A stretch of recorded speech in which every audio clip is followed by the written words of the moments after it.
Stop scrolling for a moment. What I'm about to share in the next 10 minutes can change the way your mind works. I'm not exaggerating. I mean it literally. 5 years ago, I came across an idea that forced me to question every relationship I had ever been part of: friendships, romantic partners, business collaborations, even family interactions. Suddenly, so many confusing moments made complete sense. I'm talking about a principle from over 500 years ago, one that explains why your best friend might grow distant after your promotion, why a partner suddenly shows affection before asking a favor, or why your boss praises you just before requesting you stay late. But this insight comes with a warning. Once you see these patterns, you can't unsee them. You'll start to recognize the hidden motives behind the actions of your parents, your spouse, your children, and your closest friends. And for some, that level of truth can feel overwhelming. If you're not ready to see people, including yourself, for who they really are, this is the moment to stop watching. Because what Niccolò Machiavelli uncovered about human nature may shatter many assumptions you have about why people act the way they do.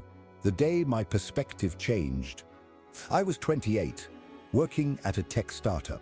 There was a colleague, let's call him David. He was the office favorite, always offering help, volunteering for projects, lifting everyone's spirits. People admired him, and so did I. He seemed like the kind of person who restored faith in humanity.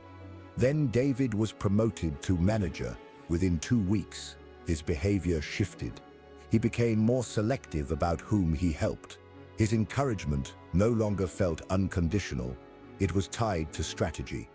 That's when I began reading Machiavelli, not the oversimplified Machiavellian equals sign evil stereotype, but his actual writings on human behavior. And then it hit me. David hadn't changed. I had simply failed to recognize his true motives earlier. Every kind act, every supportive word, it was part of his strategy to position himself for advancement. And the unsettling part, he probably wasn't even aware of it. That realization pushed me to test Machiavelli's ideas. For 6 months, I applied this framework to everyone in my life: my girlfriend, my parents, my coworkers, even strangers. And the conclusion was clear. Machiavelli was right. Every human action, without exception, serves the person doing it first. Not sometimes, not usually, always. You are probably objecting right now. What about charity? What about parents sacrificing for children? What about genuine love? I had the same doubts, but here's what Machiavelli understood. Self-interest doesn't always equal selfishness. A parent sacrifices because it fulfills a deep psychological need to feel purposeful, to ensure their legacy. A person donates to charity because it provides self-worth, social recognition, or a sense of moral identity. This doesn't make those actions bad, it makes them human. And once you see this, you unlock what I call the real motivation matrix. It has 3 levels. Level 1, the story. What people say they stir doing. I just want to help. I care about you. It sends the right thing. Level 2, the strategy. What they're actually trying to achieve.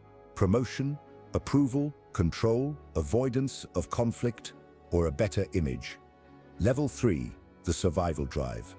The deeper human need: security, recognition, purpose, status, connection, or control. Here's the key question.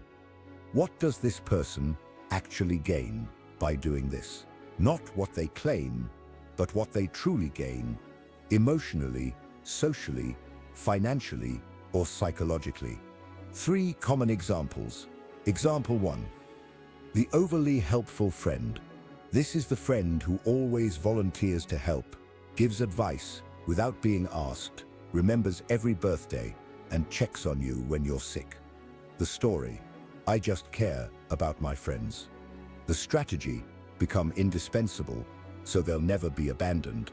The survival need, fear of being left behind, and desire to feel valuable. Notice how uncomfortable they get when you no longer need their help, or how they create reasons to stay involved. Example 2. The modest achiever. This is the person who gets promoted and says, "I was just lucky," or wins an award and credits the team. The story, "I don't start, want to seem arrogant."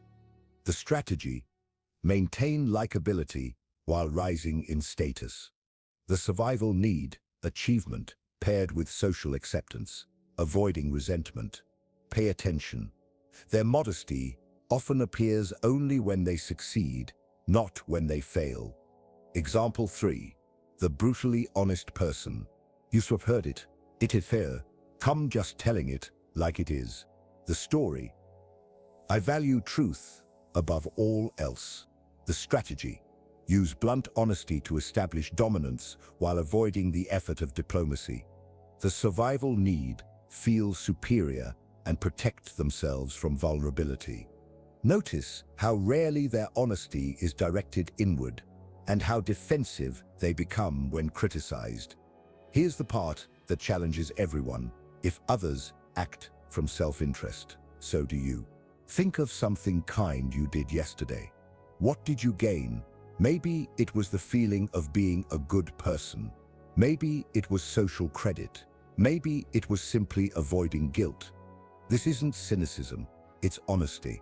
Understanding your true motives helps you make better choices. Understanding others' motives allows you to build stronger relationships. Instead of being hurt when people act in their own interest, you'll expect it. Instead of being confused by mixed signals, you'll recognize competing motivations. Your boss shifting between friendly and distant, they're balancing authority with likability. Your partner being affectionate when they need support. That's the natural pattern of connection when it benefits both. This doesn't make love false, it makes love strategic. And strategic love, love that serves both partners' needs, is often stronger than blind devotion. When you master this, here sips what changes. You'll see through every negotiation, sales pitch, or workplace maneuver. You'll recognize what clients truly want, not just what they say. You'll stop taking behavior personally because you'll see the self-interest behind it. You'll become resistant to manipulation because strategies become visible. You'll understand family roles, why some create conflict, others seek peace, and some keep their distance. The real power is meeting people where they truly are, instead of where they claim to be. But here's a caution. This knowledge can be misused. You could manipulate others by appealing to their hidden motives, or you could grow cynical and withdraw from connection entirely. Avoid both. Use it to build healthier relationships by meeting genuine needs. Use it to protect yourself from manipulation while being sincerely supportive. Machiavelli's greatest lesson wasn't that people are selfish, it's that people are predictably self-interested, and predictability makes true connection and mutual benefit possible. From this moment forward, you'll notice something in every conversation, every text, every interaction. You'll ask, what does this person actually gain? Family gatherings will suddenly make sense. Workplace politics will become clear. Dating will feel like having a roadmap. Social anxiety will ease because you'll see the games being played rather than being blindsided.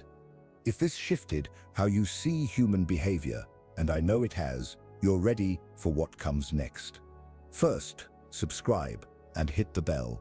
Next week, I'll share Machiavelli's 3 laws of power, principles only a small percentage of people truly understand. Second, practice this framework with 3 people in your life this week. Choose someone whose behavior has always confused you and apply the real motivation matrix. Then share your insights in the comments. Welcome to seeing the world as it really is. You've heard now part of the few who grasp human nature at its deepest level. Use this responsibly, and remember, everyone is simply trying to meet their needs, including you.